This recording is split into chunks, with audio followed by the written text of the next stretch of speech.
ko at sa isang tagpo ako'y kanyang hinihintay upang manatilihan sa kanya'y mabuhay.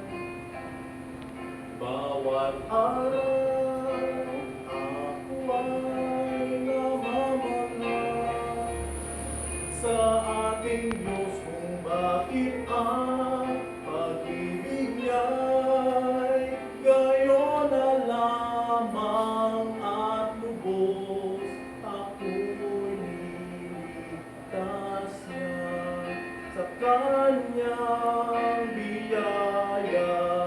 Ngayon ang nais ko lamang ay kilalanin siya. Bawat araw ako'y sadyang namamangha.